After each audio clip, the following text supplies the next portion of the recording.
No guest has ever given me nude photos of themselves before, so I appreciate it. Are you saying I popped your cherry on camera? Right. That's Ooh. exactly what I am saying. Yeah. How do you feel?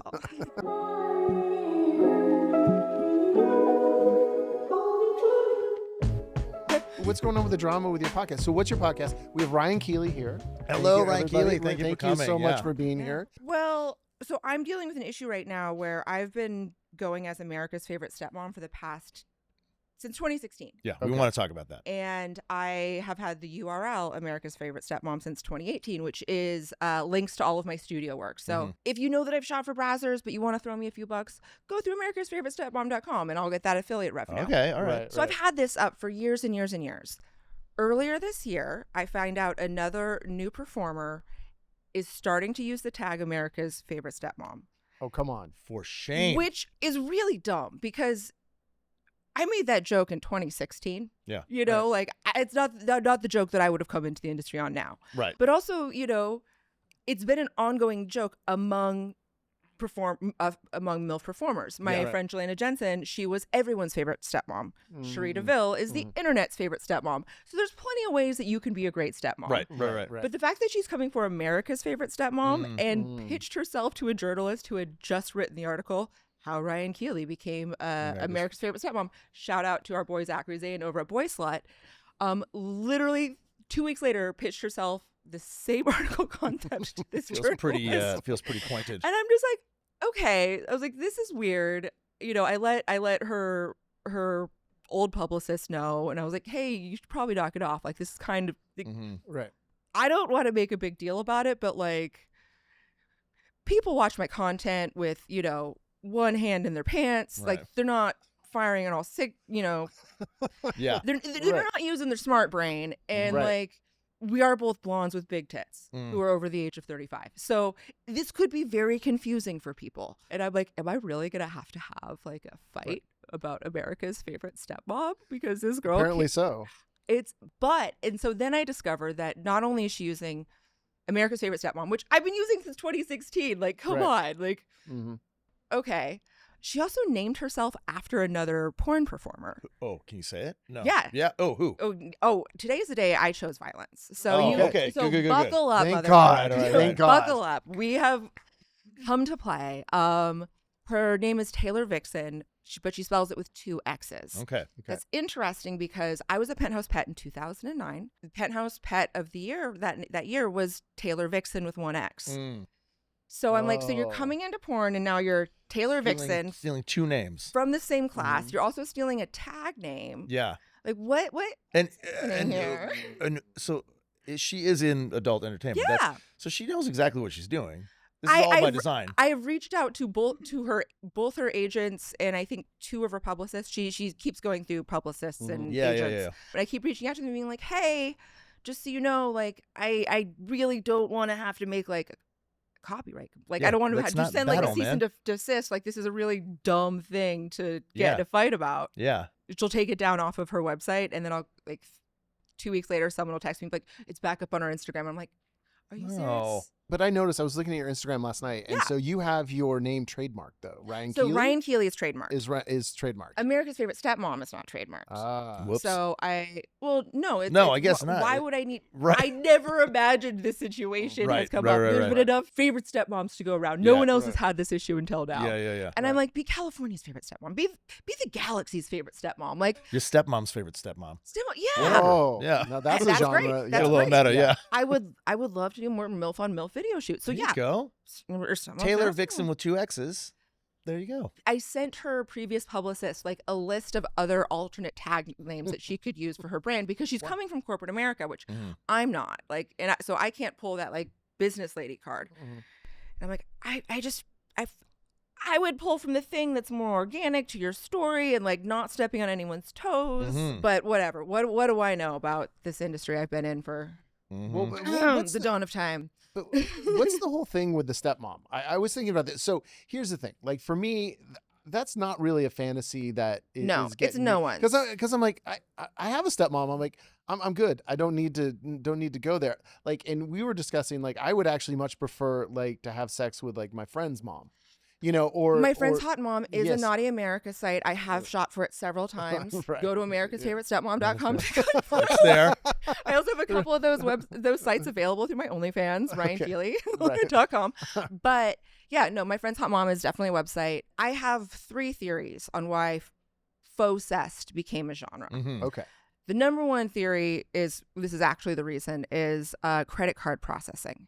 Because what we see in porn is determined by the guys at MasterCard and Visa, and what they have decided is or is not obscene.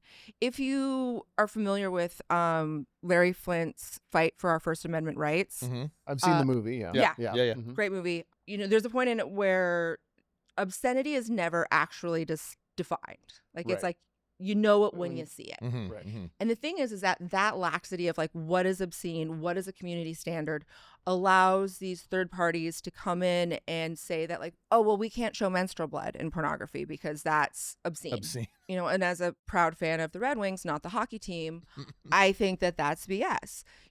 Also, we're at a state in the adult industry where you can't show anyone drinking a beverage on camera because that beverage might be alcoholic. Right. Therefore, someone could potentially not be consenting to the thing that is happening. Right. Okay. And so every couple of years, there's this new law in the UK where you can only show a performer consensually choking another performer for 12 seconds. Right. Otherwise, it gets pulled. And so a less lethal amount of time. What we do on cameras is it's stunts. We're performers. It's we just had a wrestler in here.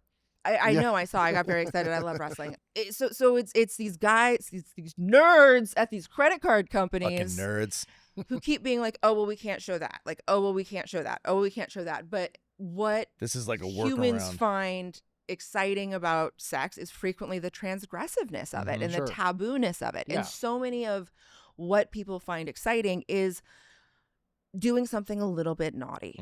And when they're taking away all of the naughty things and you're left with step stuff, like it's just sad. It's a workaround, right? It's like, look, you can't have the real thing, faux cest. You can't show having a cocktail. You can't do any like vaguely blackmailing storylines, even though like that's a fun fantasy, right? Or like breaking and entering, or like, or just a performance review. Like you want to get this promotion, I'm going to need you to put in a little extra work, right. Or I'm going to share. You put in that extra work. Now I've got that videotape.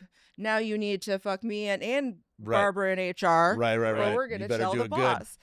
That seems like a fun time. Can't do that anymore. You can't? No, it's really, they keep coming down. And so there's been this overreach of the credit card companies getting into our bedrooms. Yeah. That's free speech, man. Yeah. I'm sorry. Like, we're consenting adults. Yeah. Putting it out for consenting adults. Yeah. Like, rights being infringed upon right there. Yeah. So those edicts are coming from the credit card companies. They're coming from the These credit are card not companies. like California state law or anything like that. Okay. Not at all. It is coming from the credit card companies, and they are so vague in their terms of service in order to find out what is specifically banned. I wrote an article about 3 years ago, and it took me about 3 weeks of reading through the terms of service on the MasterCard website to find out like what they specifically intentionally define. Complicated, I'm sure. Intentionally complicated and subject to change at any time with no notice. Right. So that's a thing. Then we also have a couple of other things that happened in society. I'm going to take a sip of this beverage. Yeah. I feel like I've been yammering. This is my soapbox. You're reminding me of standards and practices in TV. Is insane. Yes. You like, yes. So I've done sitcoms, I've done single cameras. There's always that one person on set who's S&P. And they don't even know. There's like the rules change daily. And you can like one day you'll be able to say God damn it on TV. Right. And another day you can say the damn it part. Or you can't say God damn it at all, but you can say Satan is my Lord and Savior. Or you can't say condom, but you can say prophylactic. Or scumbag is literally a term for a used condom. Is it really? And you can't say that on TV because that's an old-timey term for used condom, a scumbag. Like all the things I've learned because I'm a very heavy ad-libber. Especially profanities. I'm like, you can't say that.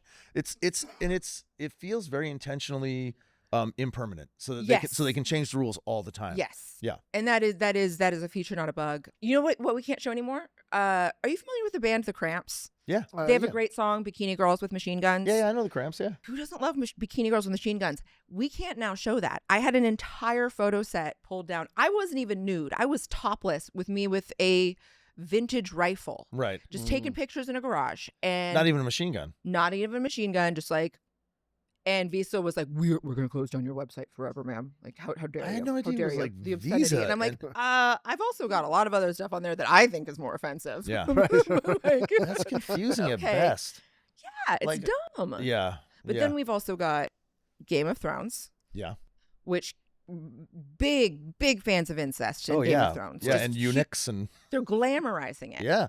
I mean, people are like, oh man, train spotting, glamorized heroin use. I'm like, nah, it didn't. Yeah. But you know what did? Jamie, the Lannisters made incest The look Lannisters really made incest fun. look cool, and very, very good looking people too.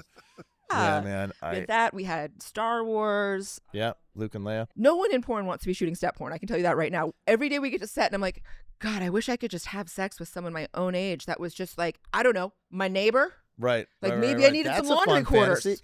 Yeah. So it's funny you're saying like nobody has the stepmom fantasy. I'm not saying nobody. There There's has to be course. some Yeah. like because Okay. it's not unappealing. the series there's, like- Taboo. Yeah, like it's There not was your mom, your dad one- marries some hot younger woman, and you're like, There was one series. There's one series called Taboo. It started in the 80s. There's 29 volumes of it. That was enough to fulfill everybody's step or Right. incest need, pornography needs for 3 decades. just go back to the well. 3 fucking decades. And then all of the sudden, I get to set and I'm like, okay, Cody, who is 3 years younger than me. So we're going to pretend that you're a virgin today, and I'm going to teach you how to masturbate. And I'm That's like, not. Yeah, and that's I'm not. like, this is my homie that I would just like to hook up with. Like, we Right. could just have like hot sex. Right. But no, it's. And you can't find any fun in that sort of like I mean, I always make it suspending. fun. I trained in theater. I commit to the bit. Yeah. A lot of my acting in porn has become performance art because I Yeah. am performing the performance of bad acting in porn. Right. It's very meta. Yeah. Yeah, it's become very. It's very meta. Yeah. Yeah. Because the scripts I'm getting are so absurd that I'm Right. like, I You have to do it. Right. It's like trauma movies. Like you have to do them bad. If you Exactly. try to do them good, it's going to be Yeah. awful. It's real dumb. I that's why I produce a lot for my own website. Yeah. For OnlyFans because I don't have to pretend to be anyone's mom. Yeah. Yeah. But so what are you producing for your OnlyFans? I produce a lot of stuff. I just shot a beautiful girl that was. I like to shoot a lot of like sexy lesbian films Mhm. because that's where I got my start. I was a penthouse pet. I did for the first 10 years of my career. I only did girl Mhm. because I was like, wait, there's a job where they're gonna pay me to hook up with ladies. Yes. And it was glamorous, you know. It was. So you're gonna like make me look pretty, and we're gonna like put on pretty outfits, and Right. we're gonna like get a make out for. It's a little softer, maybe. Yeah. I mean, sex with women isn't soft. No, but I mean, like, it's not It's so penetrative. Oh no, it's penetrative. Like Have you seen I've only lesbian kissed one porn? man. I guess I've I get- yeah. assisted dozens I have of definitely, women. but yeah. So like, Yeah. you know, like there's toys, there's penetration, there's all sorts of stuff, Yeah, but yeah. it's like it's pretty and it's well shot. That's what I meant. Yeah, they're not. Yeah, it sounds like it. So I started shooting, you know, earlier for a long time. Girl was a genre, and we could just show up and have sex with ladies. Yeah. No studio shooting that anymore. There's not a single studio that has a line that is putting out consistent girl content that is just beautiful women getting it on. Is this the credit cards as well? Or is it like, This is big data. And Ah. this is nerds in Montreal, like being all like, oh, well, this GIF got clicked on a lot, so let's replicate this GIF in every single scene that we, you know, are making going forward. And so then they're trying to write scripts around GIFs that got good traffic. Right. And It's so- becoming all metrics Wow. and analytics. Yeah. Which is not Yeah. a great way to No. storytell or Montreal. Okay, I have a question. shoot. Are nerds horny? We've got nerds are horny. So Everybody that is in my industry, every single person that is in my industry Yeah. was a nerd. so that's why I want to and get is at. a nerd. If we were normal and got dates in high school, we wouldn't be all like, wait, let's do some weird sex stuff. Yeah. We're all theater nerds that are like, wait, I can make my weird theater or Yeah. film project or art project or subsidize my gaming lifestyle by getting paid to have sex with Right. attractive people, Right, right, which right. never would have happened any other way. You think so? Okay, here's my question. I was at a really. game night with a bunch of adult stars on Wednesday. Yeah. Yeah. And like, I won't play Commander because that's too nerdy for me. I stick to just straight up Magic the Gathering, just one-on-one. Yeah. But does that make you a nerd? Wow. That's like being a nerd is very marketable, right? It's like It is now. It is now. Since 2012, it has been Do you think that's marketable. because nerds in adult entertainment paved the way, or cosplayers paved the way? Because it's all very nerd heavy. Even though I'm like, are you really a nerd? Like, oh wow, are we about to have the fake geek girl conversation? 'Cause I will whoop your ass. I understand you just had a wrestler in here, but I will take it off the top. Should we move the table? No, I'm going to push you through that table. Well, but what I'm asking is, are you familiar with the term TLC? It's a tables, ladders, and chairs. No, match? tender loving care is what I Well, but I think but nerds I've gotten to know some poly people lately, and they're all like nerds too, and they're all like into like tabletop gaming and all this kind of stuff. Bless poly people. bless their hearts. I have a lot of friends that are poly. I don't know. I was raised Catholic. I don't want to talk about my feelings that much. I'm a love them and leave them kind of gal. Tabletop role playing is a community that is welcoming of all folks, and so I think that it's a very safe space. And it's a space that, because of the nature of the role-playing nature of it, it's a place where people get to try on identities in a game format first before they even think about applying it to the rest of their life or their lifestyle. The amount of trans support in the tabletop gaming community is mind-blowing. I went to, is it Gamescom? What's the one in Indianapolis? And like most nerd events, it was a lot of straight cis white dudes with beards. Almost every single one of them had like a trans ally pin or hat or whatever, because so many of the people that they had played with had at some point come out as, asexual, poly, trans. It's just a community that allows people to be themselves in whatever way that they're willing to show up. Gen Con. Any welcoming communities. Gen Con. Thank you. Gen Con. There you go. I'm going to go back in here. I'm going to take another swing. I'm so excited. I am so ready. What I was getting at is the next line there, the fetishization of women characters in nerd culture. That's what I was sort of leaning in towards. Fetishization of women. I don't know if I'm the person to ask about this, considering the treasure that I brought you guys was my most recent nudie mag appearance. Oh, let's see it. So we won each. I love it. Wow. Whoa. So 18 years 50 ago. questions with Ryan. All right, ready? That's not me on the cover, but I'm on the inside. Questions with Ryan Keely. Yeah, so 18 years ago, I did my first magazine, and I'm just shocked and delighted that I am still in the game. Well, crack it open, take it that's first. Great. Also, hustler for me, so I'm Canadian, and we get a different hustler in Canada. You do? Yeah, there's a little Canadian flag above the, I believe it's maybe in the U or above the U, but it's indicative of more hardcore content. So yes. the hustler we got in Canada was very different from this one. We have a sorry, lot of full sex. Hot. And I guess it's maybe more similar. Hi. Wow. But my dad was a hustler and a Penthouse forums guy. So I started out out in my desk. I love so the first porn I ever was exposed to was forum letters. So I read my first porn and I loved it. I thought it was so fascinating. I love the written word when it comes to erotica. I wrote a column for Penthouse Forum from 2010 to 2014 on sex and relationship advice. I finally quit when I realized the only thing that I was telling people to do was like, hey, have you tried communicating? Right. Maybe just try talking about what you want. Talk about it in like a non-threatening way. Yeah. Just communicate. And then once I realized that that's the only advice that I could give people, because that's just what it all boils down to. It's good advice, and you probably do need to hit that one home pretty hard. And it's like, I wanted to do anal, and I'm like, okay, but like communicate to your partner about that. Yeah. Maybe also offer to put something of a similar size in your own butt, because everyone's got an asshole. Like, I agree. Everyone does have an asshole. Yeah. And I agree on a lot of levels, as we all know in this no room. guest has ever given me nude photos of themselves before, so I appreciate it. Are you saying Thank I popped your cherry on camera? Ryan, that's exactly what I am saying, yeah. I can't stop looking. We actually do a thing on this show where we start, which we blew right past, with confessions. We all confess. I think we got right into the meat of it, but we start the show with a confession of some kind, and we all do it. I know, it can, you just said you're a Catholic and you don't like talking about your feelings, but you can just, recovering Catholic. You're used to confession though. So I just realized what my confession I think I wanted to be. It was different than what I thought it was going to be. Okay, all right. And I don't think I've ever said this out loud, but the first like I said, the first porn that I ever was exposed to was Forum. Letters, right? And, Great Okay. magazine. and I was That like, was oh my Forum, God, yeah. I love it. And then, so when I was younger, I first started masturbating by writing my own like fanfic This is a safe. penthouse forum. I love that.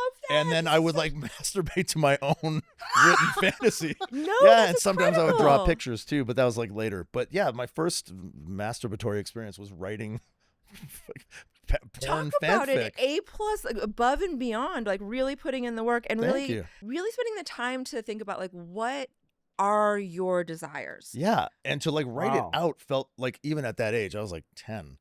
Jeez. Yeah, 9 or 10, which is kind of crazy. But a little bit older is when I I really started young, so Yeah. it's It's fun, man. It's I safe like- space. I Yeah, liked maybe it. I should do that now. Spend a lot of time. Yeah, Absolutely. It's real. Yeah. It's like a very different way to get aroused. Even I don't want to talk about being 10, but as a younger person, the idea of like visualization as opposed to using my imagination and writing it out felt like I was kind of in it, or like I was sort of writing about my own experience somehow. So it was like a double sort of fantasy, like a role play. Like I was writing it out and I could pretend that I was writing my own experience. Yeah. Do you know what I mean? Well, Reading absolutely. it and living it. Well, yeah. and I think like for me right now, of even like, because I've still been going through this of trying to figure out what exactly I'm looking for, and so like I'm like, you know, just a year and a half from having my own place, you know, splitting Mhm. up with my ex. Do you need help And- decorating?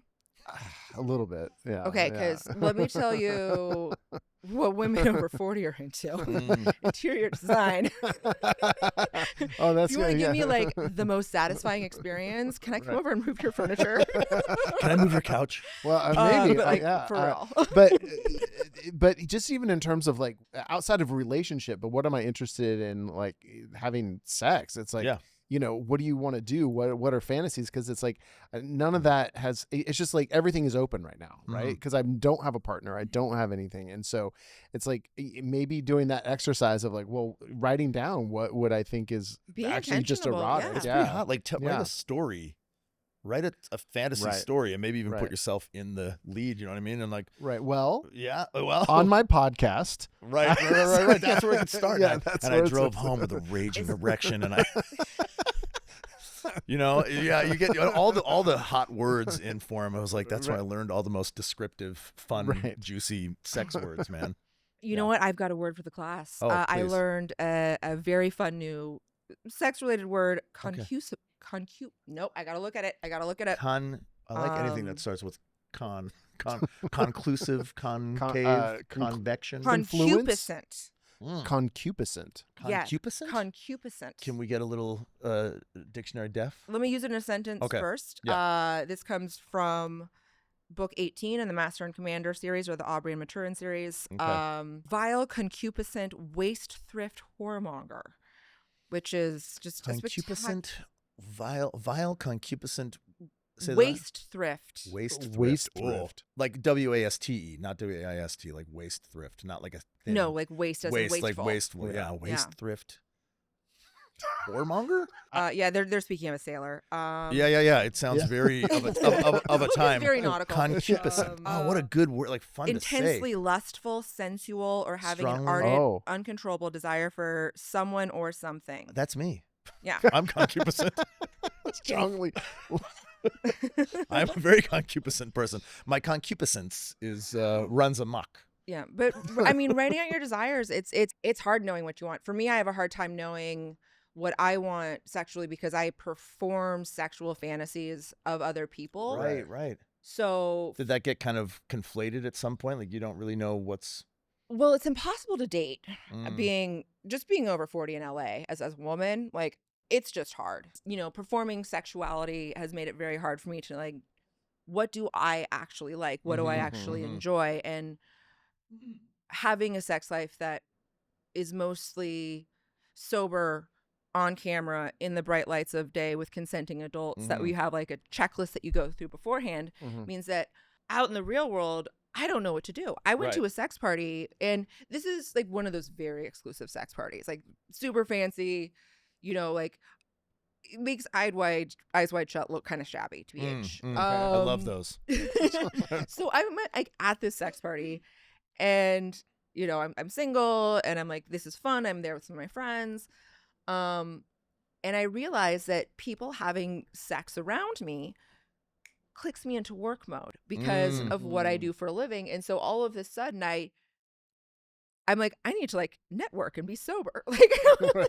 I like can't enjoy that environment because someone having, sex, say on the couch 10 feet away. You're looking for the cameras. I'm not looking for the cameras. I'm looking to where I need to go to do paperwork. Oh, shit. Okay. And like, if they're, how far into it are they, and can I go take a nap? Right. Like that's like it's for me. It's just like it completely shuts down like any sort of, desire in that situation. And so it's I am trying to figure out like, what do I like? Yeah. But in your regular life, I mean, do you have encounters where then you really don't know, and do you find yourself lapsing into like, okay, do I need to be? Been do out I on need a to Friday night in at least 2 years? Needs. Right. Yeah.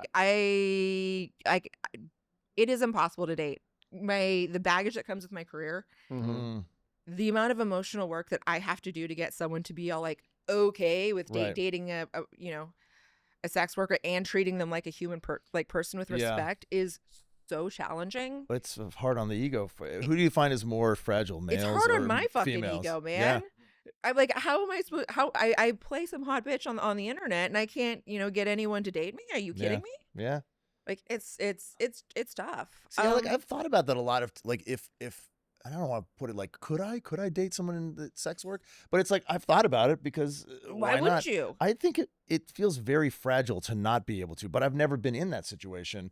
And I know that things in theory sometimes differ from things in practice. And what might come up for somebody is very different than what you might have imagined, It's very weird. And everybody else is different. I mean, there's a lot of people that are performers that are poly and are in open relationships. I'm not that type of person. You're love them and leave them. Yes. If I'm given that option. But when I am in a relationship off camera, because I have seen the buffet of what's out there, I am the most committed partner that anyone could have. Like I am so like I go to work and I do my thing. My work gets left at the door. And it's what I want to do in my personal life is like, I want 7 minutes in missionary where we're like looking in each other's eyes. Right. You want some connection. Like, yeah. I don't want to have sex within 10 minutes. Thank you very much. Yeah.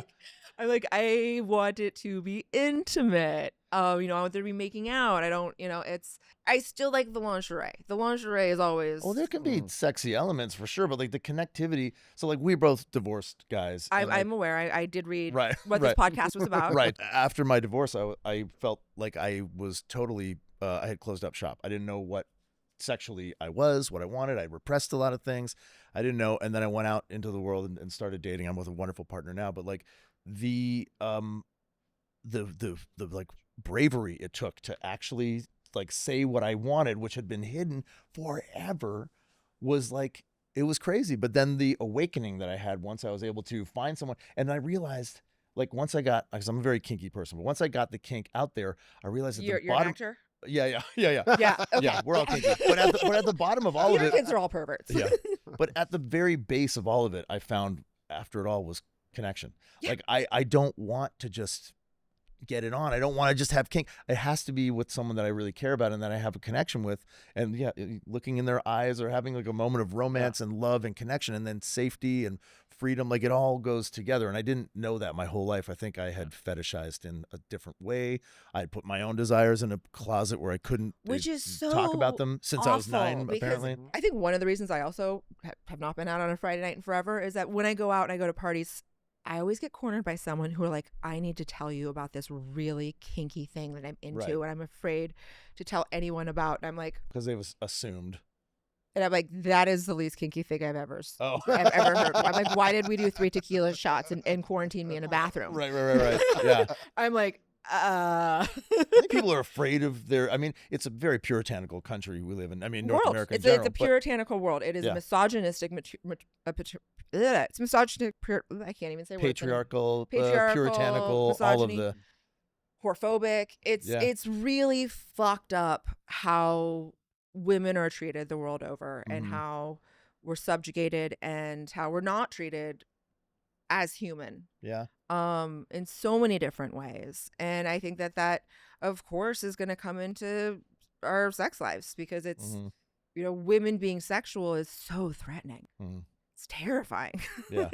But that's hot. I mean, I think so. I mean, like, if you give in to the sexual prowess of a woman, it's like, or the power, you know. But but there's so much punishment that it goes with women for even expressing that they have a desire, not even getting into the specifics of the desire, but expressing that they feel desire is so frowned upon. And why do you think that? I mean, because that doesn't align with how I feel, but I know that like in public, the perception is very different, or the presentation can be very different than what people are saying behind closed doors. But there is this public sort of presentation where it's like, well, keep that in the box, you know, you don't put that out on Front Street. Well, but in the bedroom, I don't want to talk to anyone about their sex lives, but I do want to talk to my partner about what makes us both feel good. Yeah. I think that whatever people want to do in the bedroom is what they want to do in the bedroom, and you should be able to talk freely with your partner about that. And but in that's a what I'm saying. Do you find that most partners in the bedroom don't want to know about your actual desires, or is it only in public where it's like, well, women on a global scale have to kind of keep that compartmentalized? I think that's way too complex to tackle this afternoon. Okay. I'm like, man, there is. Oh, I mean, there's just a lot of internalized misogyny of both men and women, and a lot of internalized whorephobia that we all need to get over. And we need to be less afraid of conflict and less afraid of being vulnerable, and being less afraid of, being honest. I was lucky. I was raised in the Pacific Northwest, and home of outside of Seattle. Okay. Yeah. I'm from Vancouver, so I know that. No, yeah, we're basically neighbors. I spent my summers camping on Lake Ross. Nice. Yeah. I'm a Point Roberts guy. Okay. Yeah. But yeah, I grew up in the Pacific Northwest, which is home of Dan Savage, who, Savage Love. Being, what is it? Good, GGG, good, giving, and game. Yeah, I started reading Savage Love when I was like 15. I started reading when I was like 10 or 11. Yeah. And I think that's why I've always had such like a good comfort level with my sexuality and other people's sexuality, and why it's just like, just communicate, guys. Yeah. Find a community. Make sure everyone's consenting it down, and it'll be safe. fun. Yeah. Be safe, have fun. It really is communication, though, right? But it's so hard to communicate. I mean, why is it so hard to communicate? I have been having this problem with. I've been doing this podcast for 3 years. I Seduce the Dragon. It's a D&D real play podcast. I'm incredibly proud of my work on it. But we've come into a situation recently where there's 5 women on the podcast. I'm the only sex worker. And there's a lot of stuff that I didn't address because I don't need to fight every fight. There's a lot of injustice in this world, and I pick my battles. Right. But I recently had to call out some shit. I was like, it's really whorephobic. What you guys are saying right now, like the way you're discounting like my opinion and my work, is incredibly whorephobic. And I was like, and this is the fact that something that I said to you guys, that, and this was related to a terms of service thing. This was like deep in the weeds, podcast production stuff, wanting to share. So this is on the back end, not on the. This is on the back end. On the show. They refuse to talk about it on the show. Yeah, okay. So we haven't recorded for the past 2 weeks because they're so upset that I called out their whorephobia. They want me to do additional emotional work because they're so upset that I called them on their bullshit. And I'm like, I'm sorry, but you guys doubling down is even more whorephobic. And what happened, it's dumb, and it's happened before. It's a pattern of things. I let it slide. I know that because of what I do for a living and the way that I look, people don't take me seriously. They don't think that I know what I'm talking about. They don't, I have to show up, having triple prepared. So if I am ever putting 10 toes down on something, know that I have receipts and I have documents that I will send you. Yeah. And so it was a situation where it was something that it was an asset I wanted to bring to the show for a long time. They were not listening to me about it. I sent them the actual like screenshots of the policy with it highlighted. Still, they were like just really giving me a lot of pushback about it. And I'm like, I think this is really messed up. And then I get a text message from someone who also works in this space, who happens to be a man, who says like, yeah, should be fine. And like, oh, well, if so-and-so says it's fine, it's fine. And I'm like, okay, so I have spent days sending you screenshots of the actual policy in terms of service that relates to this situation. and you're not taking it in, like, but one text message from a dude and suddenly it's fine. Yeah. And I was like, no, this is really whorophobic. Like, this is an ongoing pattern. This is the first time I've called it out because I deal with this all the time. I like you guys as people. We should be able to be in liminal spaces with the people in our life. Like, things don't have to be kumbaya all of the time. And I can think someone's wrong and still love them and still work with them. Well, that is love. Yeah. Yeah. And these women are unable to accept that and unable to record until we've resolved the tension. And I'm like, the tension is they want me to do like they want you to do emotional work. Yes. And I'm trying to figure out the logic there. If like, so they did something that offended you. You were wronged by their whorephobia. Yeah, and the fact that I have it like all in documentation to the point of like, I sent you the actual terms in services, like the TOS that relates to this, and you're like, oh, this one guy texted this one thing, it's fine. And the fact that they were arguing with me, and I was like, did you read the sections that I screenshotted and highlighted? I'm not even asking you to read the whole TOS. Like, you won't even read that.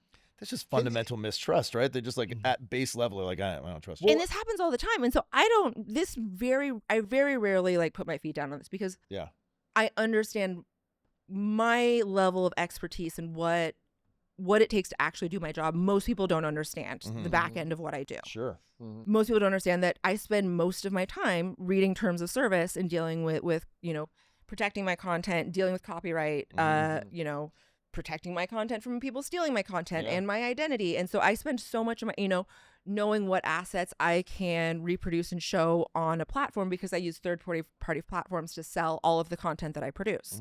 But everyone's like, oh, you just fuck for money. And I'm like 2 days a month. Right. The rest I is wish that was the logistics job. and paperwork. And Yeah, I was like, that's 2 days a month. And then the rest of the time it is like I'm just, you know, managing platforms. And so I understand it, and I do not hold that against them at all. But the fact that the last 2 times we've come in to record, and I'm like, and I've told them, I'm like, we can talk about this as content. We can talk about this as, we can let D&D is a great way to work through interpersonal issues and tension. We can work through this in the game as our characters. We also recently did therapy episodes on our Patreon where our characters went to therapy with an actual licensed therapist for Patreon, which is really fun. And I'm like, or we can do this as a therapy episode with this guy that was on our thing. I was like, but what I can't do and what I don't have the bandwidth for is to do this emotional labor for you right now. Like, I have so much going on in my life, and I've been ambushed the last 2 times we've been showing up to record where they're just like, we need to have a talk about feelings. And I'm like, no. Can you give an example of what whorephobia, what that actually looks like? I feel like I just did. Yeah. Well, yeah. Yeah. I know, but just in terms of like, you know, in that example, like what in the terms of service, I guess, is the whorophobic thing? It's because the opinion was coming from a sex worker. It was not deemed as you know, valuable or trustworthy or what's the word that I'm looking for? Valid? Somehow my opinion was less than. Yeah, you were dismissed out of pocket for what you do. And that happens to me all the time. It happens so much. And people do, you know, it's microaggressions. People do it all the time. Like I said, I don't really care. I'm too tired. Right. I made my choices, and I knew the baggage that came along with the life choices that I made when I made them. So it's just very frustrating when I'm like, okay, I'm finally saying something about this after we've been doing this for 3 years, 4 years. And it was bumping for you that whole time, and you finally brought it up, and it was met with that? I wouldn't say it was bumping for me. I mean, I was aware of it. Microaggressions, man. I'm aware of it. It doesn't really bother me. It's so intrinsic. It's so great to be able to work with 4 other women. I love working with women so much. And if people don't have a lot of sex workers in their lives and they haven't done the work, they're not going to realize that all that misogyny that's internalized, all that whorephobia that's internalized, you're not even aware of it. Like, it's such like a low level buzz that people don't even perceive it until they're, you know, until they're forced to look at it. Right. And I'm like, guys, can we just play some D&D? Yeah, fuck. Can we just play some D&D? Because we've been doing this for a long time and it's really fun. And like, I'm so proud of the work that we do. I want to check it out. I love D&D. I grew up playing D&D. And then, do you know Deborah Ann Wall? Anyway, she's a big yes. D&Der, and she like had a whole channel on We Twitch. have such an amazing D&D community here in Los Angeles. We have so many, there's such a strong community here. Are you a fan of like a D20 show and like Matt Mercer and those people? You know what? I did say when I came in that I was going to choose violence today, and I'm going to stand by that. I don't like other people's D&D podcasts. And the way that we do our D&D podcast is we take 3 hours of gameplay and we edit it down to like 45, 50 minutes. So Very it's cool. just the jokes. It's just the story. We make it in a format where you don't have to be a D&D player to enjoy it. We the first 3 episodes of season 1, D&D Clippy pops up and it's like, a rogue is blank, rolling for blank means blank. Right. So if you don't know D&D, you can still join us on our journey. So we edit it down. Our DM is fantastic. She mixes for major motion films. We do soundscapes on it. We've got scores. Like it's a wonderful experience, and it's very fun. And there's so few purely female spaces. And so you get this amazing experience of being with 5 women who are, in their 30s and 40s. So we're past the like trying to please people phase. Like we are just there to be our authentic selves. Yeah. But also going beyond that because we're also playing these fantasy characters. So we can really lean into our id. Yeah. So it's fantastic. It's wonderful. So I love the term id. When and how did you get into D&D? I've always been a nerd. We've established that. I challenged it. We'll never challenge it again. I think the best way to explain my lore is I spent my childhood working off my library fines on my dad's construction sites. Oh. So yeah, that's what I'm that kid. Wait, explain that. What do you mean? Well, because I always had library fines, and my dad was always like, "God damn it, why do you have so many library fines?" And I'm like, and he's like, "You're gonna have to come do some choring," and he's a contractor, so I would have to work off my library fines doing construction. All right. And I got into theater pretty young. I always did theater. Theater kids also play D&D. Yeah, I'm a theater kid. But this game that actually the I Seduce the Dragon podcast is probably the only like long-term game that I've ever played, just because it's never worked out for my lifestyle before. And we started playing in lockdown over Zoom, and then we were able to keep that commitment because and that's how the podcast came about, is because 2 of the women that work on the podcast also work in sound design. So they were editing down these Zoom sessions into these snippets. So being, 5 women with careers, if we missed a game for 4 weeks, we would have this like audio reference and be like, okay, this is what we're going to go back to. This is where we were. Yeah. And then we're like, well, let's turn this into a thing. Yeah. So that's when I got into D&D. I got really hardcore into Magic probably when I moved back from New York in 2011. Okay.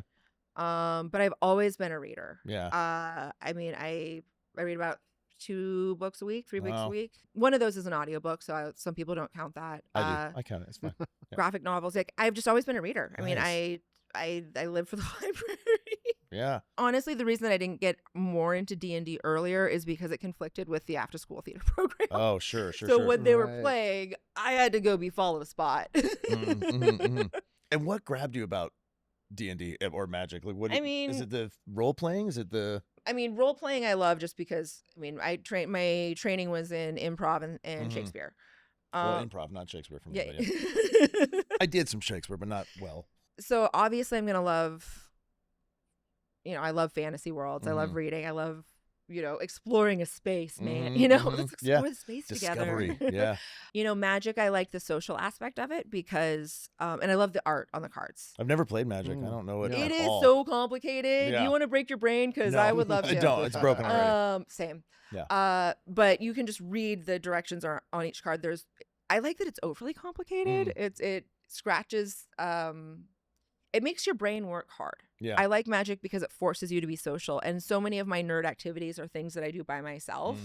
And I am like naturally I have a very quiet lifestyle. I live alone. I read a lot of books. I live like I was an only child. I'm not an only child, but like I've got only child energy. Like big only child energy. Like very happy rolling solo. But Magic, you got to have some friends to play. And so I love to have friends over, and then we can host and we can rotate through.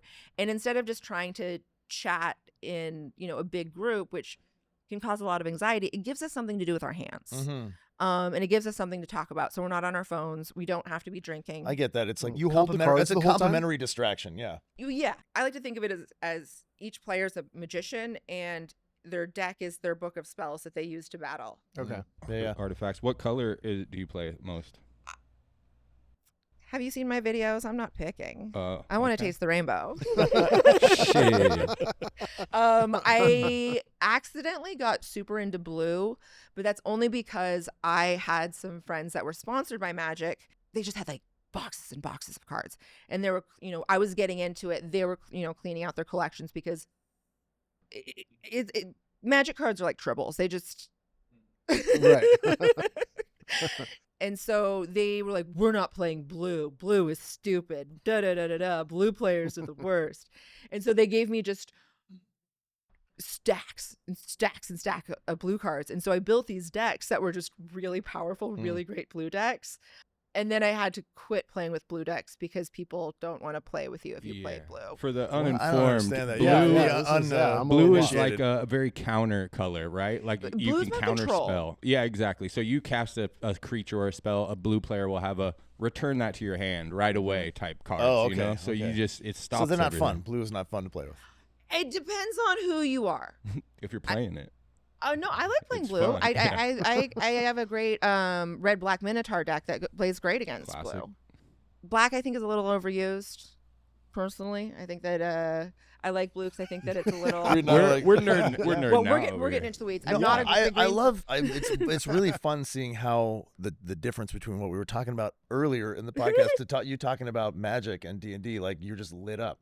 Your eyes are like twinkling right now, and you're like, yeah, you like tucked your legs up, and you got all. It's cool. Like I like seeing this. It's life is for having passions and interests. I mean, Yeah. if you really want to see me light up, let me show you some of my my interior DIY projects. oh yeah, Oh, yeah, yes. yeah, so yeah, you're really yeah, handy, right? yeah. That's I am yeah. incredibly handy. I Well- am the person that my friends call. They're like, actually, this was a phone call I got recently.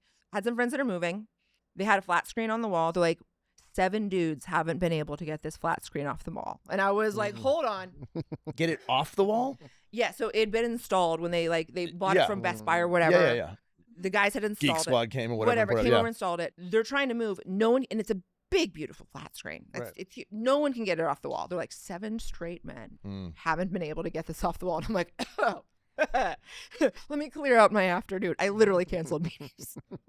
And I show up, and these are friends of friends. Like I don't really know these people. Like Yeah. they kind of know them, but they knew to call me. And so I show up and I get it off the wall, and I'm like, okay.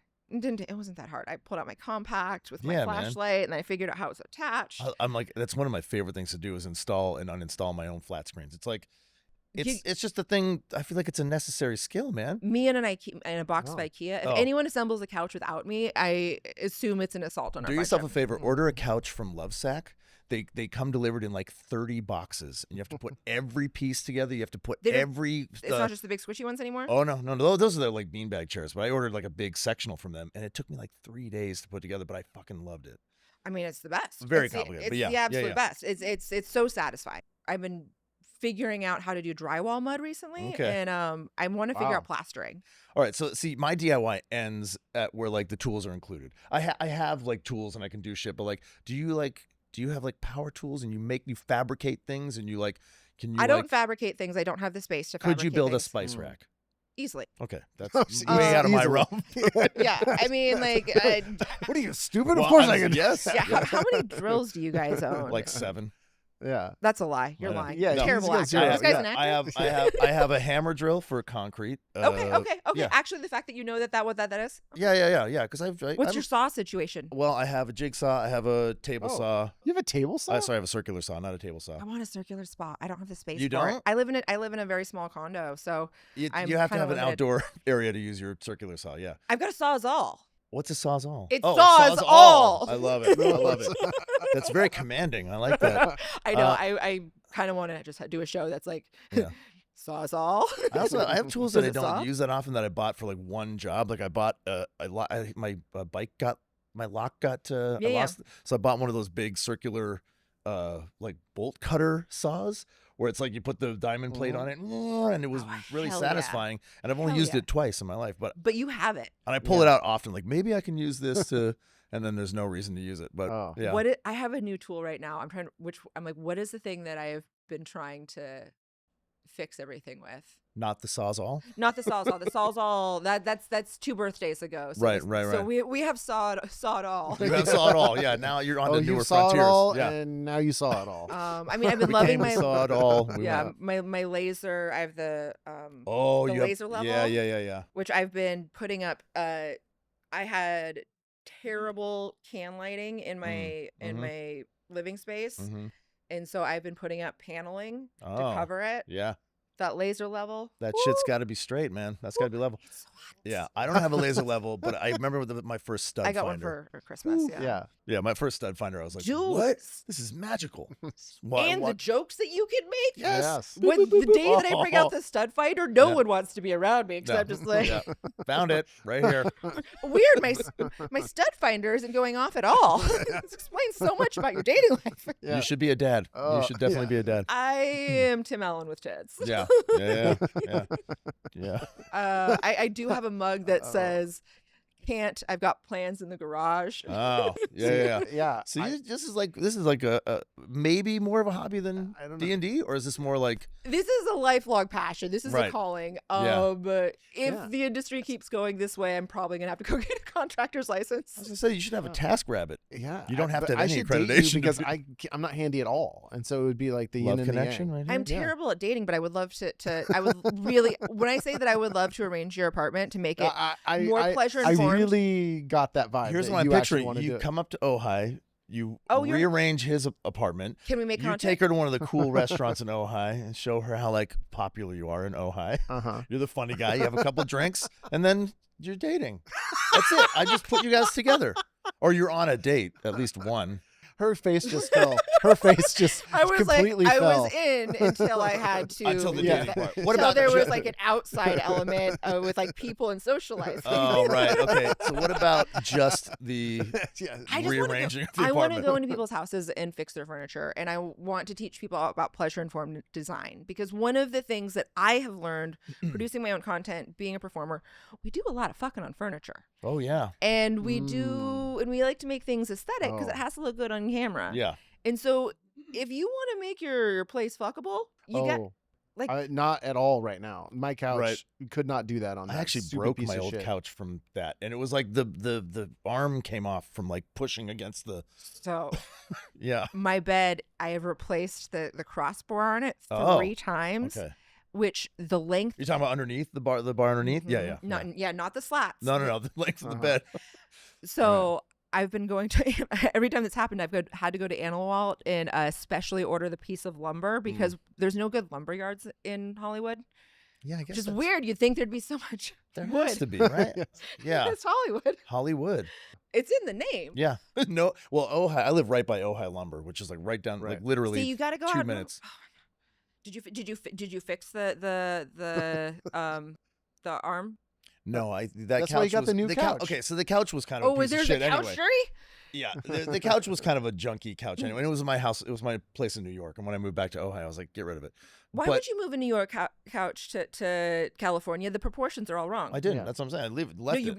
You broke it in New York. I broke it in New York. Okay, thank you. And I had it hauled away. And I moved to California and I bought a big old love sack couch. But I have a job for you. So I bought. This is not mine anymore. It went to my ex-wife. But we bought a table, an outdoor table that was made out of one piece of redwood cedar. Yeah. And it's beautiful. It's massive, and the benches are made out of the same piece of wood. And it's just been like weathered to shit. It's turned gray. And the guy who made it was like, you have to like sand this down every year or so, and then like refinish it. And she just doesn't know how. And I don't really have the wherewithal. What would you do to that table if you had that table at your disposal? I know exactly what I would do because the last place I lived in, it was a duplex. My neighbor was not taking care of their teak furniture, outdoor furniture. They had to put up with me because I usually do my choring in the evenings because it's too hot in LA to do it during the day. So every evening I'd be out there with my ring lights. Right. Those are my work lights. Right. Yeah. And Multitask. At that time I did not have electric sander, so I sanded it by hand. Oh my God. What, like, are we talking about large furniture? It was like there was, 4 chairs and a table. Right, like an outdoor set, like a patio set. Yeah. Wow. So it's what keeps the rage away. I think the addition of the orbital sander, though, is something I might need to put in my rotation. What are you doing after this? Because I feel like we can go to a hardware store. We should go to it. Yeah. I definitely need some. What's your hardware store of preference? Where do you find the best? So it depends what I want. Deals. Depends on what I want. Well, yeah, true. What about an overall, like, kind of everyday, like, oh shit, if I My just favorite hardware store is up in Humboldt County. Is it like a mom and pop shop, or is Oh it? yeah, of course, Okay. it's independently run, and they have vintage coveralls for $15 a pop. Wow. Which What? in LA, if I need something that's like a decorative finish, like if I need a knob or like a number plate or something, I either go to Liz's Antiques Hardware on La Brea. That's where I got the new air vents that I just put in. I swapped out the air vents. I want to do brass instead of just the crap that was in there. Yeah. The Coons in West Hollywood has a lot of like decorative stuff. They've got a great cleaning supply selection. Yeah. What about tools? Where do you go to get your tools? Honestly, that's all people get me for birthday and Right. Christmas. Yeah. Okay. Usually, like one of my best friends. Right. I usually that's normally what I get. So you get your tools from thin air. They just come It's to not you. from thin. It's not from thin. It's from good graces and being Yeah, it's likable. from being like a loving friend and partner I got it. and child. Ace is a good one though. There's one in Ojai that There's a lot of good Ace It's not hardwares. actually Ace. It's a Miners Oaks Miners hardware, Oaks but hardware, Ace. They buy little mom there's and pop shops. Tashman's Ace, Yeah. also in WeHo, is a great place to go. I like that they do that. Ace buys them but doesn't change Well, it them. depends on what type of tools you have. It's like I was a big DeWalt person for a long time, but now I've switched to What are you in now? the red one. Not the Black and teal one. Milwaukee. Milwaukee, yeah. Milwaukee, yeah. I've been I'm liking a Canadian, so Milwaukees. Black and Decker was what we grew up with. That was like the Canadian Tire brand. So Also- Black and Decker for me is like Hey, as long as I'm not showing up and what you're calling a drill is a corded Ryobi, I think we're gonna be okay. no Ryobis in my house. I'm as lost as the magic conversation. You've been so quiet. Let's give you some attention. Let's talk to Reed. Yeah, I love your shoes. Oh, thank you very much. I love a slide. the toenails. Oh, Actually, that's what I'm doing after this. I'm gonna go get my toesies done. Nice. Oh, I should have never had mine professionally done. I've never had a mani or a pedi, ever. It is a delight. That's what I hear. I don't know why I haven't done it. Should we all Whenever go? you want. I live 14 minutes from here. I hate going by myself. I have been a glamour model since. Well, we know it was at least 18 years since my Right. last, Yeah. since my first magazine spread. Mhm. I've been at the nail salon every 10 days for the last 18 plus years. Wow. And you don't go alone. Well, I do. Despise You don't going like it. alone. Yeah. I always want someone to go. If anyone wants to go get a mani pedi, I was I gonna say, no, the I three would of us love should to go have get like a girls' yeah. day. Yeah, it doesn't have to be a girl's guy. Well, It can be a guy's day. Yeah, I mean, Yeah. I'm reading the Matern and Aubrey series, which is fantastic. Mhm. If you haven't read them, they are, the London Times called them the greatest historical novels, Oh. period. What are they? Say it again. So the first book that you may be familiar with was turned into a movie called Master and Commander. Oh, sure. Far Yeah. Side yeah. of the World. Yeah. That actually took several storylines from several books. There's 20 books in the entire series. What's the series called? Sorry. Just Master and Commander. Oh, okay. Patrick Got it, O'Brien got it, is just got an it. easy way to do it. You already dropped a Master and Commander So reference. your toes are already. They look really nice. So, Kinda so you, beautiful. So this one, are you Whoops. a toe guy?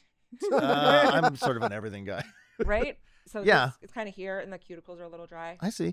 I like to put feet in my mouth. I like to put my feet in other people's mouths. So I like to show up prepared. Yeah. You keep a tidy foot. I appreciate that. You know, Yeah. that's one of the hardest things about getting older is that it's hard maintaining my foot softness. Oh my God, my feet are.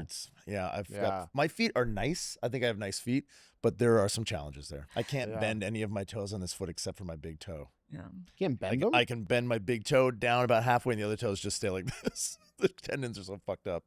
What'd you do? I just was like misspent youth, trying to be a skateboarder, and yeah. Okay, yeah. many accidents and broken toes and ankles. Well, no, I think men's grooming actually there's a rich history of it. And what I like about the Master and Commander series is because this is one of them. Patrick You just happen to have it in your bag. I love that. Oh, I always have a book in my bag. Does this chronicle mani-pedis for men through the ages? Is that Well, what they talk about having a tie mate because seafaring men would grow their hair out and they would plait their pigtails. And so you would have a friend who would be your tie mate. So you would tie each other's Love it. tie each other's pigtails on, I guess, Sunday or whatever the day it was that they would get ready for church. I just think that this writer does such a wonderful job of showing male tenderness in a non-homoerotic way and showing just platonic male friendship in just like a beautiful and tender way. And it's 20 books of guys that are best friends. Right. Well, like traveling the world and going on adventures, and there's all these naval battles that are based on actual naval battles that happened during the Napoleonic Wars. I am in my dad era. Man, oh man. Man, oh man, am I in my dad era. Okay. No, but I like where you're going with that. That's like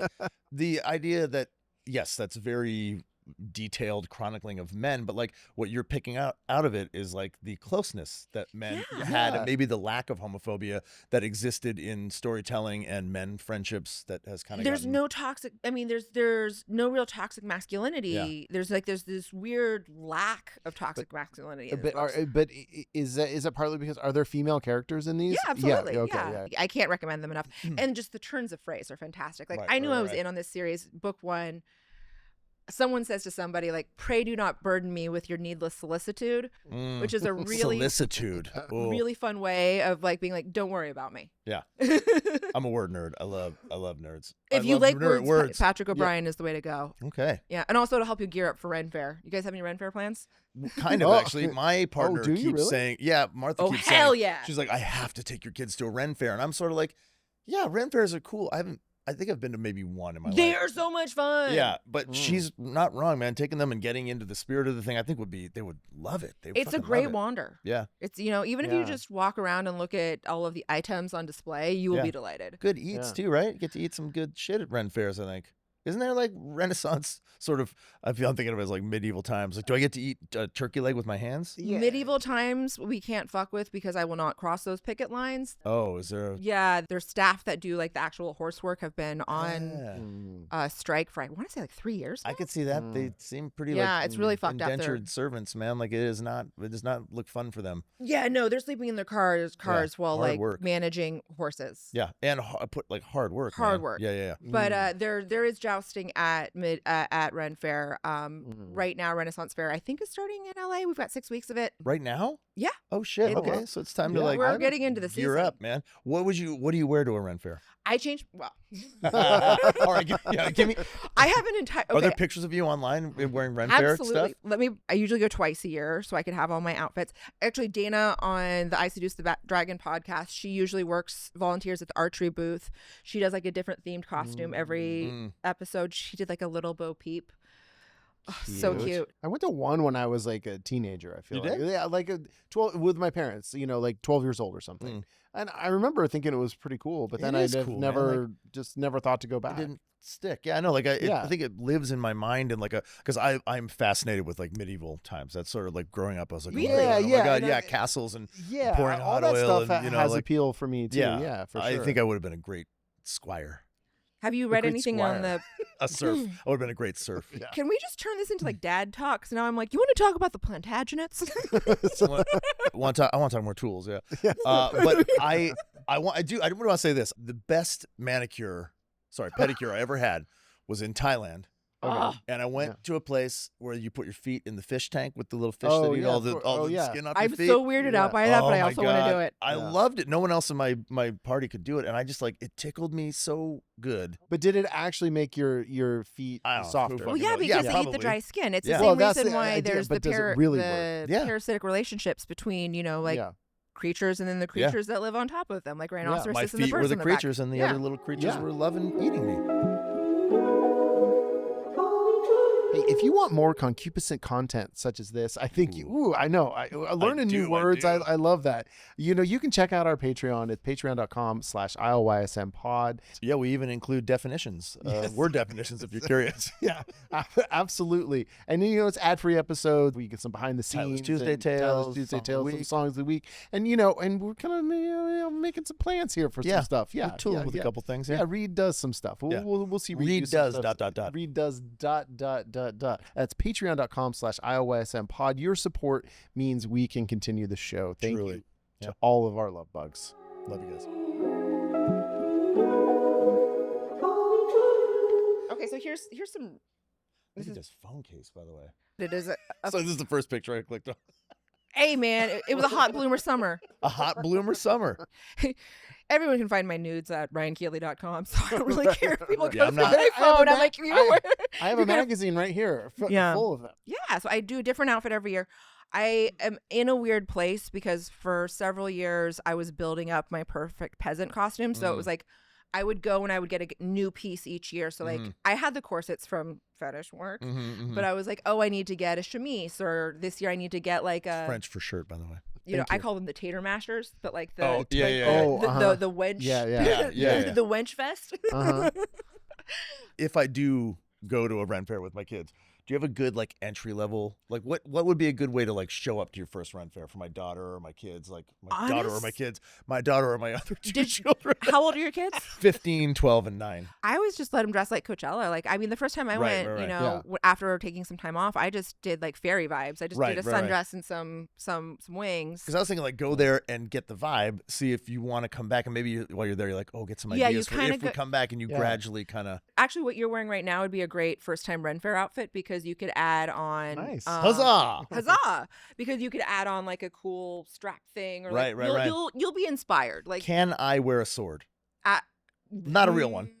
I have to double check the rules. I don't carry You swords. probably can't have weapons. I would think. I'm No, talking, you what about like a you like can. There's one I don't know if can't. it's like convention rules for swords. Yeah, it's like like the foam ones or like the right. obviously fake ones. I think you can have one that can't be. Get drawn. Yeah, I'd kind of want to be a mix of like a knight and like Aragorn from. Well, that's the thing is you develop your. Yeah, well, a squire. Like that was a joke. I don't want who wants to be a squire, man. But you know, you said you'd be a great one. I would because I just wanted you to play to your strengths. Okay, but is a squire the outfit or is the squire the code of conduct? Well, it's his I think role, both. right? Yeah, like but the squire bringing the knight whatever he needs and being being of service. So yeah, you can do kind of whatever you want. I think the idea is just like start it. Just go. Just go. Just start it. All right. I recommend Martha, we're going to do it, all right? Can we do a Reed and Tyler go to a Ren fair with Ryan Keely on Patreon? Yes. Oh my God, please. That would be the greatest thing ever. Okay, I can introduce you to my friend Eric the Pirate. We know Alan Tudyk, who's Steve the Pirate. Oh. Maybe we need to get them together. Yeah. I only... A Knight's Tale as well, yeah. I fucking love... The reason I came on this podcast, I went to the Instagram page, and I mean, obviously Sam told me to come, and I will do anything that Sam tells me to. Everyone do. does whatever thank you. Sam says to do because she's the best. You know you're gonna have a great time. She's incredible. But I was like, Alan Tudyk. I'm like, I'm in. I don't care what it is. I don't care what it is. I'm in. How many times have we watched Firefly? Like so many. I have never, and I feel bad because Alan's one of my closest friends. Well, no, it's weird because he's your friend. Because if he was my friend, I don't. I've It's like I never don't like seen to go to my friends' plays because I don't want to think less of them if I hate also it. don't know how to mix those worlds. Like him and I had a movie that we go to these cons together for, and then he also has his Firefly gang, and we don't really mix. You know what I mean? Yeah, like, you're not a friend of the brown coats? No, I am, but I'm not invited to the brown coat side of things, and they're not invited to the Tucker and Dale side of things. You're saying that you're like the brown coats don't fuck with you. Like you guys have got to do something to. We need to like consolidate the two crews, right? Yeah, you got to commingle. You got to marinate. Well, why can't you just mix the Tucker and Dale in with that? I mean, we could do Tucker and Dale go to Space, Firefly or whatever. Yeah. There's a whole like anthology of Tucker and Dale. Oh, yes, because Going to Space is a really fun installment of genre. Yes. I mean, if you're gonna Leprechaun in Space is the first Leprechaun movie where they didn't speak in rhyme, so you guys wouldn't even have to learn limericks. Even though I love limericks, I'm a big fan. Or maybe this is when you introduce limericks into your story because they haven't been there before, as a very weird homage to Leprechaun in Space. You clearly care a lot about Leprechaun in Space. I'm more of a Trolls 2 guy. This is why parent, not a parent. No, not Trolls, that movie. I'm talking about the OG, like awful, worst movie ever made, but best movie of all time called Trolls 2. Have you not seen it? Nilbog? Oh my God, Trolls 2. Is it a movie where the 2 is Trolls 2? There is no Trolls 1. They made a Trolls 2. It's like Breaking 2 Electric Boogaloo. Well, there's technically a Breaking 1, but it doesn't count. There is. Breaking 1. Yes, it does. Okay, there's like one good dance sequence. Right, but it did garner a sequel, whereas Trolls 2, there was no Trolls 1. But it's like a terrible horror movie that has become iconic, kind of like the same way like Room did, or like The Room, I mean. This is not a Jim Henson joint, is it? No. They wish. No. I've seen that it is one. the worst makeup and puppetry you've ever seen. Those masks literally look like that. Oh, that's a in the mask, movie. not a Wow. Your estimation of the film is too high. Yes. Think the worst movie you can imagine, and then times it by 10. Right. But that's what makes it great. I actually have a T-shirt that says "You can't piss on hospitality." You know that line because the dad at one point, it's a line the dad says to his son at one point. I won't spoil why, but it's fantastic. And it's Nilbog green. My shirt is Nilbog green for me. I better not.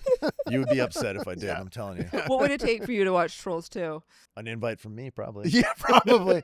Tyler would be like, well, Friday night, come on over. We'll play a little ping pong, eat some pizza, and watch Trolls 2. That's the way I got dads to come to my house and sort of break it down. Was like when I first moved to Ojai and met Reed, I was like, come on over, I'll make you pizza and we'll play ping pong. And then we would invariably, I would like get everyone to sit down and I have like a candle lit and we'd like talk about, feelings and stuff. Yeah. Oh. Yeah. Okay. Like so this is a trap. No, I like to kind of. Yeah, we're gonna all go to the Ren Fair, but wait, just wait. I like to hold you don't space know what's gonna come. for I was going through a divorce. He was about to go through a divorce. It just happens that way. It's like, but I also need the pizza and ping pong because I like that too. Yeah. But then you sort of like guys sitting down and talking about stuff was like important as well. It's really important, and there's not a lot of space for it. No trap involved, just like a welcome space I try to provide, Yeah. Because I think a lot of dudes are like, how do I set this up with my buddies? The lack of third spaces is alarming. Yeah. Like, well, but it's dangerous. But the thing is, incredibly. But what I liked about that, and what I don't like about the new idea, is like you don't want to watch the new idea. Yeah. Like, Here's my new thing, Reed, is Trolls 2 only. Yeah, because you go, and it's just like if you're going to go out on a date and you take them to a movie. Yeah. It's like, well, that's an hour and a half. That's 2 hours that we didn't talk, that we didn't bond, that we just watched something. That sounds ideal. And there's value to that too. You know what I mean? Like going of conversation. Sure, there's. Clave, I was with you for an evening, and we just talked about. And you can chat about the movie and not have to reach. Too hard and we did that one guys' night where we went to see The Naked Gun, and that was fun. And that made sense. But I think if you're just trying to get to know somebody, unless you go to BJ's afterwards for a pizookie and a beer. Oh, a pizza cookie. Yeah. I only ever had one of those at Toppers in Ventura. They have a pizookie. Pizookie. Yeah. Oh, yeah. Pizookie. I thought it was a pizookie. Yeah. Look, it's an abomination, whatever it is, but a delicious abomination. Yeah, I haven't had one. It's too much. It's too much. No, it's not too much. Okay, this is a hot budget tip for those that live in the LA area. Mm-hmm. The Lemley in Glendale has independent film. Yeah. One block down is the only bar that's going to be open in Glendale that late. Is the BJ's. Yeah. We got 3 beers, a pizookie, and mozzarella sticks for $40.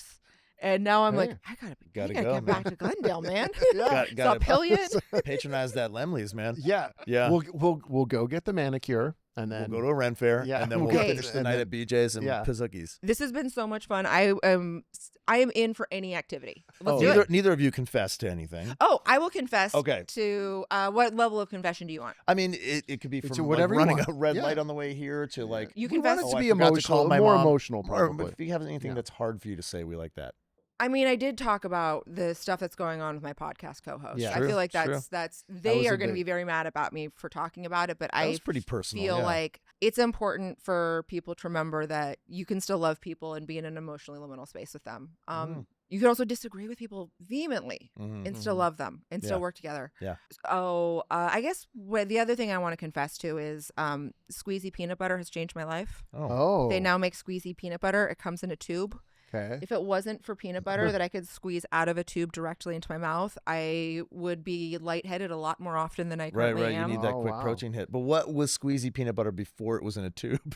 It was just regular peanut butter. You had to get a spoon and But it's called squeezy? No, it's what it comes in a tube. It's in a tube. I thought you were saying they put squeezy peanut butter in a tube. Like that was the new advancement in squeezy peanut butter. The delivery, it's like putting filters on cigarettes. It's it improves the delivery system. I love like peanut it butter took scientists weeks to develop this. Remember your hand would get all when there's no peanut butter? No, what I meant was like I thought you said they put squeezy peanut butter in a tube. And I was like, well, it was already called squeeze. I thought it was a brand of peanut butter called squeezy peanut butter. Peanut butter is now There's probably some additive too. It makes a little. Not really. I looked at it. It's pretty squeezable, I think. Yeah. So you're a peanut butter. It's a necessity in your life. I'm lightly concerned about the levels of peanut butter. See, this is why I can't be around children. I eat too much peanut butter. The Uncrustables would be just gone. Yeah, man. Yeah, I'm banned from preschools for a variety of reasons. Peanut butter's having a real comeback, though, man. Peanut butter was like off the table for a while. Everyone was like, no peanut butter, it's bad for you. Kids can't. No peanut at school. Now everyone's big like, squeezy peanut butter. Yeah. People being all like, the you don't lobbyist need a sets- knife, you don't need a spoon, you don't need someone to help you open a jar. The peanut butter lobbyists have been working hard for that one. All right, read. Oh wait, you need to confess. Everyone's waiting with bated breath for my confession. are. Yeah, considering you've given so many, like you're probably scraping the barrel, or we're getting Thank deep in you. the It's vault. true. It's Thank true. you. I'd rather My go deep confession in the is I've been feeling a little dysregulated, and that's not a word I've ever used about myself. Okay. The last couple weeks I've traveled a bit. It was great. Both trips were great, but it was a lot. It was a lot, and like I'm off my haircut cycle. I feel like I'm yes, Yeah, You're a little shaggy. No, but the grooming cycle. No, I had Every to- 10 days, man. I'm getting a haircut tomorrow afternoon, but I'm recording all these episodes before I get my haircut, and it's fine. But You have a great head of hair, and you're thank very you. handsome. Thank So you. like even though it's a little long, I'm avoidant when you push it too hard. I Just get connection. stubborn. That's- I oh, get sorry. stubborn. that didn't have anything to do with you two. I was just. But no, like your hair looks good. Thank you. And the And your thing is, face. I actually don't think it looks bad right now. But It's just like it's like I'm like it's not how it normally is. It's not and, your like, routine. You're not getting your check-in with your yeah, guy. and then I feel like I have a to-do list that's like 2 miles long, and like and like, but yesterday I was just like, I have all this stuff to do, but I'm like, I'm just gonna sit here, and so it's like I'm just trying to regulate myself. So I guess that's what my confession is. I feel a bit dysregulated, and I'm trying to take a breath and regulate myself, but also I think actually accomplishing some of those things will help me regulate myself, and I'll feel better after I go to the salon tomorrow. Do you have? But you also need to just make sure that you're not giving yourselves too many things that are required to get back into your regulation, because sometimes it's like, is that list too long? And it's like, I'm not going to feel great until like seven things are done. It's like, an impossible task to get back to regulation. Yeah. and I think the world was very dysregulated, and we need to talk about like how that's affecting. Like, yes, absolutely. Yeah, I wake there's up that every too. day, and I'm like, what? I prepared for so many like horrible. You have ADHD too, right? I do too. Oh, yeah. I'm big time. Yeah. How'd you guess? Well, it's written on. I know for Well, sure. that's why the squeezy peanut butter is very important for my regulation, because with ADHD, I forget to eat. Yeah, me too. I haven't eaten yet today. Yeah, no, and if it wasn't for squeezy peanut butter, I would also be on the skinny train. Yeah.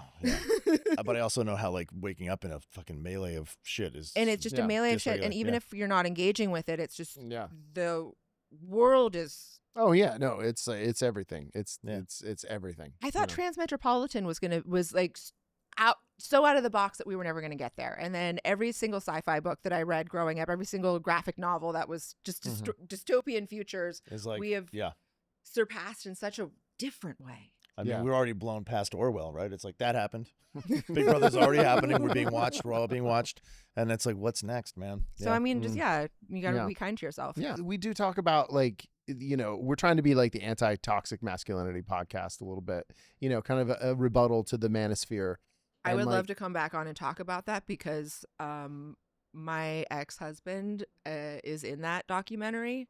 And that's been incredibly traumatic to me in the last couple of weeks, is because thankfully someone warned me that he was going to be in there, and I was with him when he went through that transformation. Oh. So we can talk about that. Wow. Yeah.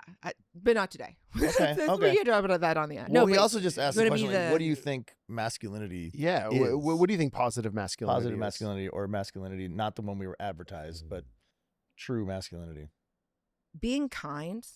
I think kindness is the most masculine thing that a man can do. I think recognizing that just by being a man sometimes in spaces you're going to scare people, and just remembering to be aware of that. Yeah.